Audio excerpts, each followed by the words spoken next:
All right, just letting the stream update here, see how it's going, and looking over to my right, it looks like we are live. I know Jonathan is really pumped up for this one because he's been, you know, in my mention saying, "Where's the podcast?" It's right here, Jonathan.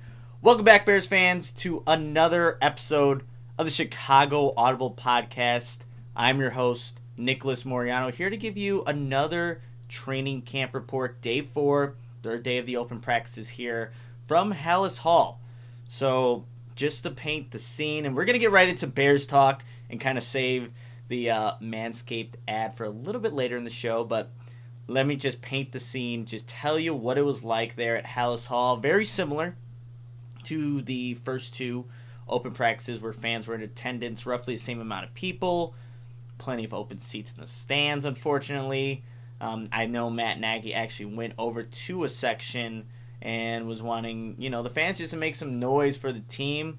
It's just a different atmosphere at Halas Hall as opposed to in Bourbonnais where, you had, 7,000, 8,000, maybe even 9,000 fans there daily. And now you're getting roughly, 250, maybe 200, and it's a little unfortunate, but hey, the Bears are still practicing regardless of how many people are showing up, but it would be nice to get some energy, from the fans at times, and that's why Matt Nagy kind of went over to the section, but they make do with what they got, and that's what the Bears were able to do. And just like yesterday's practice, which was the third day, majority of the team, 7-on-7s, kind of just happened on that very first field that you see once you go to Halas Hall. So that's where painting the scene a little bit just to kind of tell everybody what's going on. So for this podcast, I'm going to change it up a little bit format-wise, not talk about the quarterbacks or defense. We're actually going to talk about the Bears running backs and how they were being used today in this practice because it really caught my eye early on. I had a bunch of notes about the running backs just throughout the entirety of practice. So what I think you saw today, and hopefully it continues not only through training camp but the regular season, is that the Bears were utilizing their running backs by having them stretch the field vertically a little bit more. So you saw guys like a David Montgomery, a Damian Williams, Khalil Herbert, running those vertical routes, those wheel routes down the sideline. Again, like I said, stretching the field.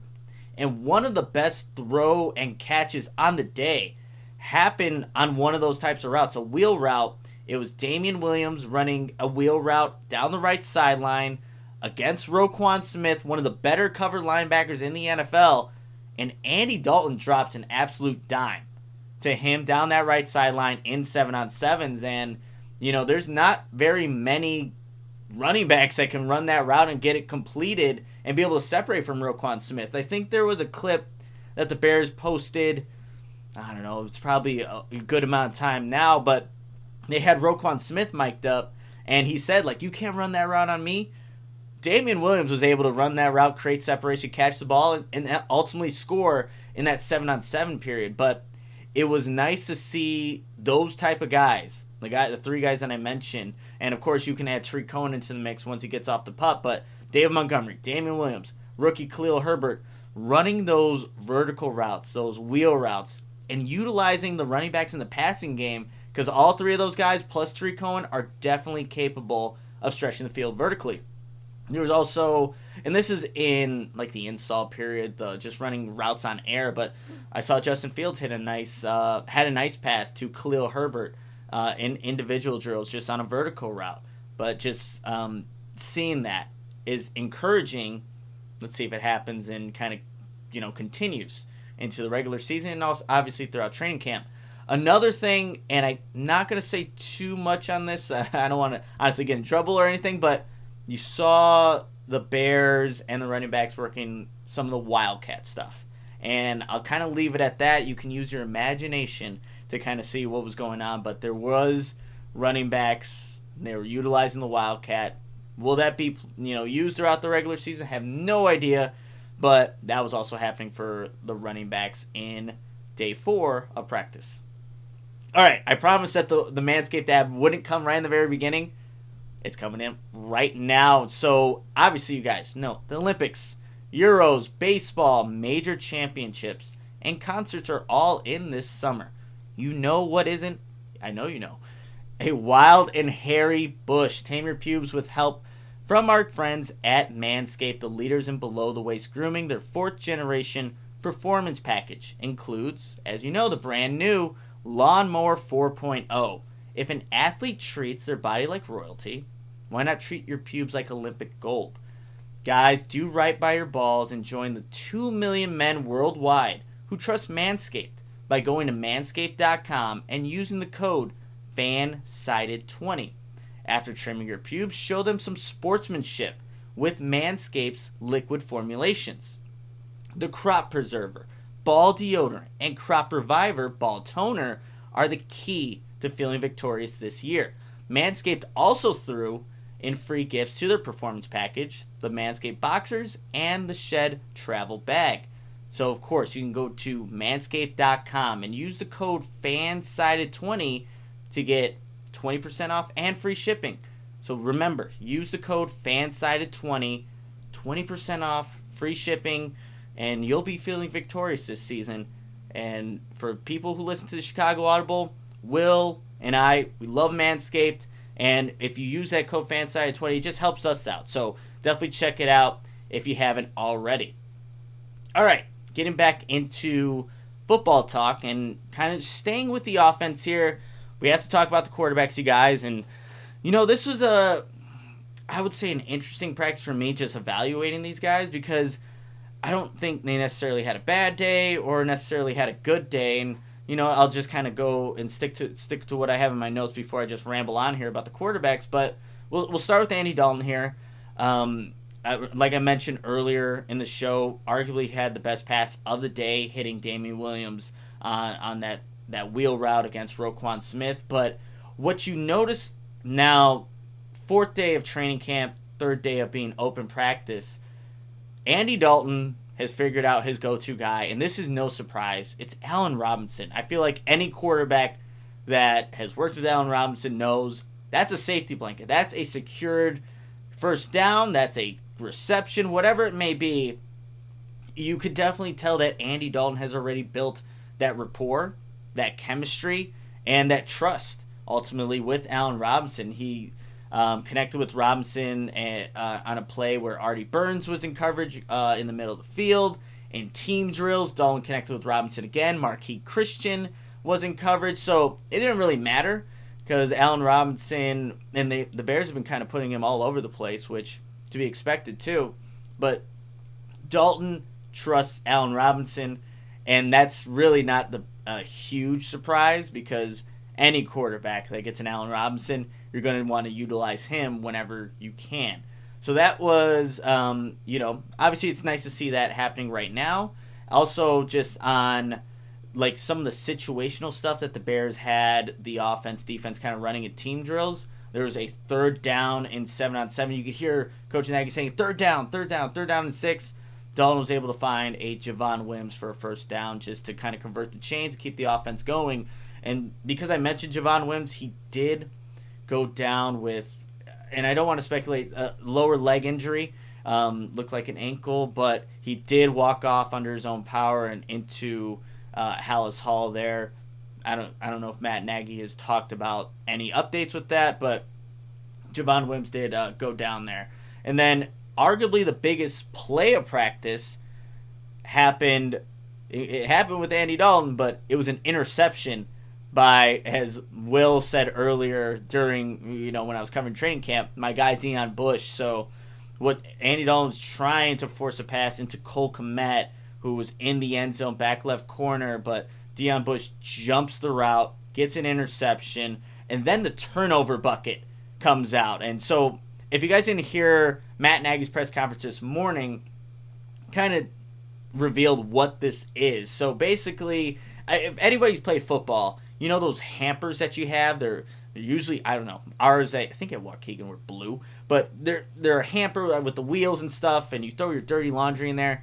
Essentially, that's where the defenders throw the ball. Whether they picked it off or recovered it, they put it in this blue hamper, and that's kind of their thing. Miami has the turnover chain. They just have the, turnover bucket. I think that's what they're calling it. So that was put right into there, and Sean Desai went over there and got that turnover bucket. And, that was the biggest play, but it was an interception. Andy Dalton knew it too. I think it was a really good play by Deion Bush. And I don't know, I think for the past 4 years, like, Deion Bush has made plays in training camp preseason. We just got to see it kind of translate to the regular season so he can, get more playing time. But that was the biggest play, an interception from Andy Dalton. Now transitioning to Justin Fields, who I think you're seeing really early on, man, this guy loves to throw to the tight ends. And I think that's something, obviously, this Bears offense has been wanting to get from their quarterbacks, utilizing more of the tight ends, and obviously, investing in a guy like Cole Kmet and still having, players like Jimmy Graham here. You want to see that. He had a really nice pass over the middle of the field. It was a situational third down type of play to Jesse James, and that's a guy that's been stepping up as well and just getting more playing time, more reps. But I think Justin Fields and Jesse James, there's something there. And we all know Jake Butt retired earlier this week, so obviously I think that opens up a spot for a guy like Jesse James, who has made plays down the middle of the field, that intermediate to deep kind of range, and Justin Fields has been the guy targeting him. So that has been good to see. Also, a guy like J.P. Holtz, who most people know and what we've seen is more of a blocking tight end. I think he's just gotten a little bit more reps as a pass catcher. I don't know if that's good. Don't know if that's bad, but it's been happening. So, and Justin Fields has been targeting him. He also hit Cole Kmet, which I thought, hey, this is what we want to see. He hit Cole Kmet in stride going towards the left sideline. Kmet didn't have to stop. Ball was perfectly placed. It was kind of on a crossing route, and gets the first down. And, that's something that maybe you just didn't see as often or as much as you wanted to, but Justin Fields utilizing his tight ends whenever possible. He also had, this was really interesting to me. I was noting that number 17, Chris Lacey, wide receiver, I thought he was having a good practice right in the very beginning. Individuals just running routes, and Justin Fields just happened to be matched up with him in the drills, so he's throwing passes to Chris Lacey. I'm like, okay, that can be something. That could have been further from the truth, because it just seemed like they were off in terms in 7-on-7s and team drills. There was a couple of missed just opportunities there where either Justin Fields was off with a throw, or Chris Lacey maybe was in the right spot, or maybe it was a mixture of both. But there was back-to-back plays when Justin Fields targeted Chris Lacey, just couldn't connect. And then he also had, I have in my notes here, there was a ball that was tipped from, just a defensive lineman when Justin Fields was throwing the pass. But let me preface this all, too. Still, the starting tackles were not there at practice, so you were relying on, Lachavious Simmons and Elijah Wilkinson to be the guys. And towards the team periods in practice, that defense was getting after the offense, where Andy Dalton's rolling out Khalil Mack's in his face, and things happen, just disrupting plays. And I'll get to the defense in a second here, because I need to mention just Nick Foles real quick. I think when you talk about a guy like Nick Foles, who's obviously been a Super Bowl MVP and has as much experience as he does stand out when he's repping with the third stringers. Like, I haven't seen a third string offense look as efficient as that probably ever. And Nick Foles is really, just taking whatever opportunities he can get and getting the most out of those guys and making those guys that are looking to make the roster better. And he was also, just with individual drills, the quarterbacks, all the position groups are with their position coaches. Nick Foles was he had the last reps because he's a third stringer, but he was just working on his no-look passes, and he had a blue visor. I tweeted out Andy Dalton had his orange, dark, blood orange visor, and I think Justin Fields was just rocking a clear visor. He needs to add some color to that, just in my opinion. But Nick Foles was just working on his no-look passes, and you always see Patrick Mahomes, and there's always highlights of that kind of stuff. But, yeah, Nick Foles, and I feel like almost all these quarterbacks can throw these no-look passes. You just don't see it as often, and just to end out the individual period, Nick Foles was just throwing some passes, short, intermediate, and kind of a deep pass, just no look. So kind of cool to see. All right, that really wraps it up for the offense. I know I didn't really mention many wide receivers. Obviously, I talked about Allen Robinson. Javon Wims kind of went down with that injury. I think you're seeing still a continuation of what I saw the first 3 days, that Marquise Goodwin, Damiere Byrd are just being heavily utilized in this offense. Those are guys that, with the speed, and Darnell Mooney talked about it yesterday in his press conference, that he could look to them and see, someone that's a similar type of player. So they're still being heavily utilized, but didn't mention too much here today. So with that, we'll transition to the defensive side of the ball, where the defense, honestly, if you listen to the podcast yesterday, the defense was dominant. They came to play again today too. Where it kind of mattered most in the team period, there's notes that I have where it's like, Khalil Mack again. Is anybody going to block this guy? So just making consecutive plays, and it's a lot for Latavius Simmons to handle, an all-pro, one of the best defensive players in football. But like I said in the last podcast, probably before that, the Bears need to get their starting tackles, and even then, it might not be enough to stop what Khalil Mack and Robert Quinn, what some of these edge rushers and just front seven guys are doing. But there was a section in the team drills where Khalil Mack was just blowing up plays, and the offense really couldn't do anything about it. In terms of that front seven from the Bears defense, saw plays made by Bilal Nichols, Mario Edwards, Travis Gibson, and actually going back to Edwards real quick, it was, I don't know if it was awkward, but it's training camp where it looked like it was Edwards and Juan Castillo were they got into a huge shouting match. Something happened on one of the plays where Juan Castillo was not happy about it. And then you see 97 Mario Edwards jawing back at Juan Castillo, and they're going back and forth. And like I said, I don't know exactly what happened, but I remember just listening to it, and it's pretty close. You could definitely hear every word that's said. And I can't repeat them. Definitely can't repeat those words. But I remember just turning to my right, and Kevin Fishbane, he's a little, down the way, and I was just like, oh. And then, it just, obviously, everyone goes back to doing what they do. I think Matt Nagy kind of talked to Mario Edwards just to calm things down a little bit. But you can hear guys like Josh Woods, like I mentioned in the last podcast, always talking, was saying, just wait till the pads come on, then we can settle things. And honestly, that's when everything's going to start to we're going to see what the offense really looks like, how the defense is really looking like, and things are really going to come together. But yeah, that was it's training camp. You're gonna get those shouting matches. Maybe you're gonna get some fights, but that was, I think, the first really big one that kind of happened between Juan Castillo, and saw something that happened on a play, and Mario Edwards. And I think there was one other defensive player that was also in there, but it was Edwards that was talked to after. Not in trouble or anything, but just to kind of talk things out. All right, moving on to the Bears secondary, and just looking at my notes here. If you're still wondering, hey, who's getting the first team reps opposite of Jalen Johnson?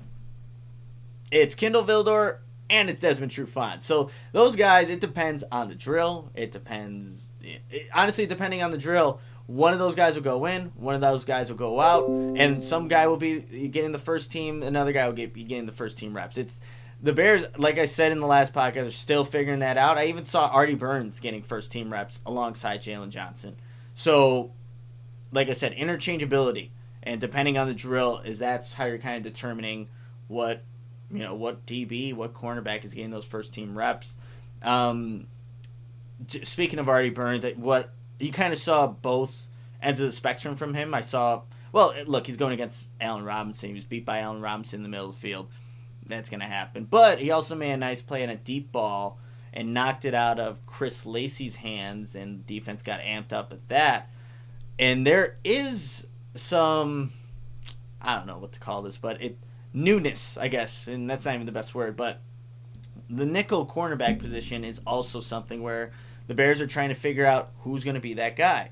Coming into this camp, I thought Duke Shelley was going to be a front runner, and I think for a little bit he was, but a new player has entered the mix. It's not Kindle Vildor, not Thomas Graham Jr.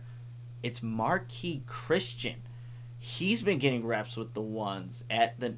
So it's either the Bears are thinking this like just a traditional nickel or this big nickel where you kind of have the three safeties because that's when Marquis Christian, has played. But yeah, kind of he's been getting a lot of those first team reps, and Duke Shelley has been running with the twos, and I think again almost similar to the Desmond Trufant, Kindle Vildor kind of situation, but I think Marquis Christian just from today's practice, and I think I may have mentioned that on yesterday's podcast, but Marquis Christian has been definitely getting the reps with the one, so let's see how that kind of plays out for this nickel cornerback position.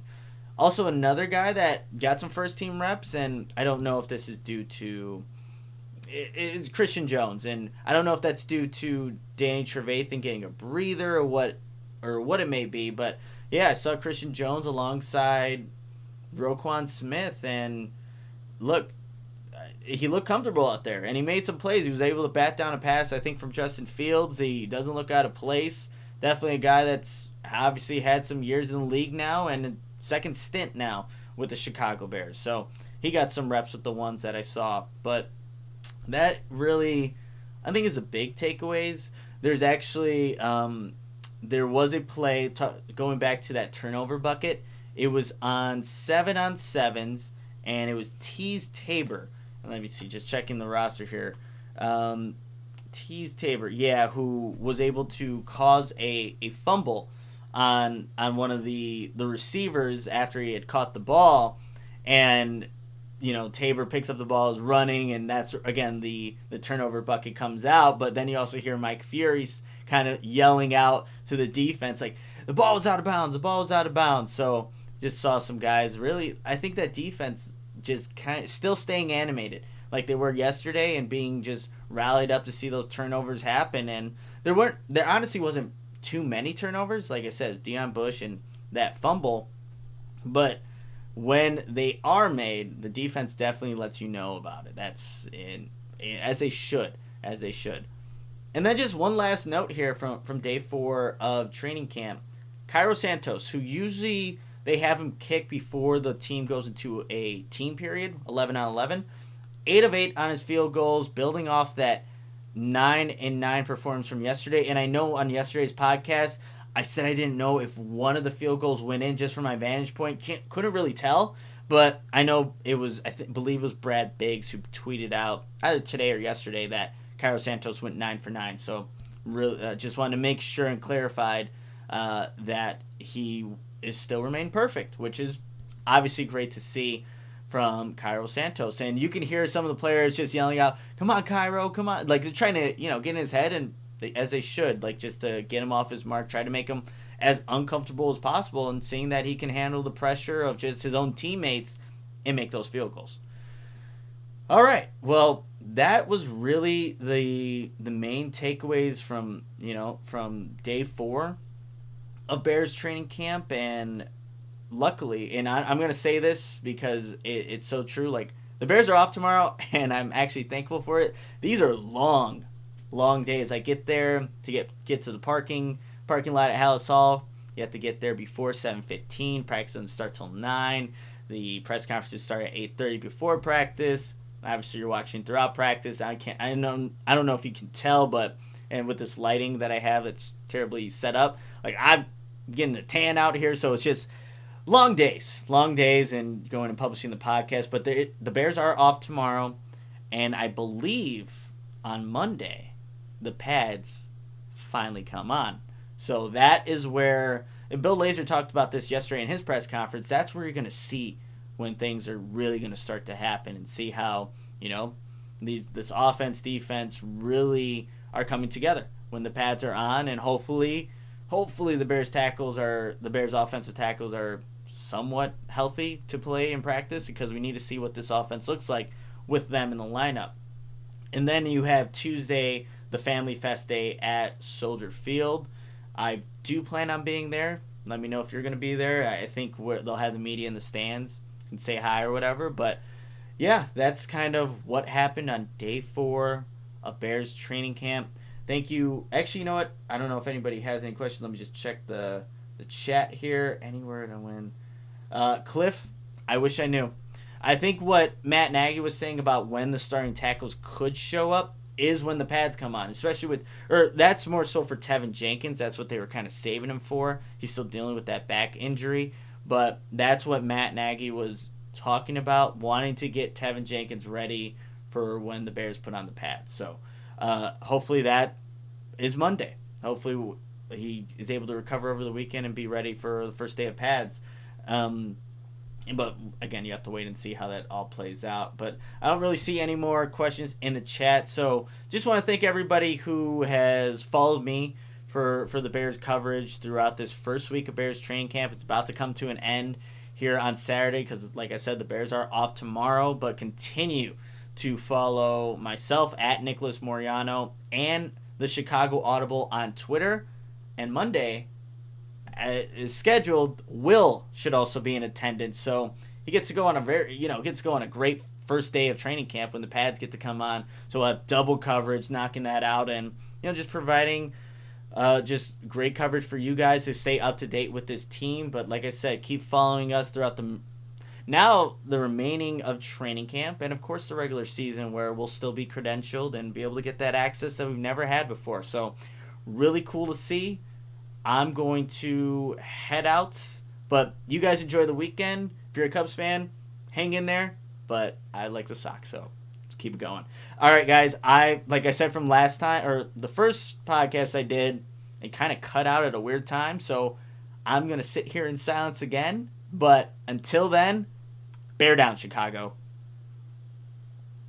And this is where I sit in silence, and I'm going to cut it all out on the podcast, but actually still be up on the video, so this will be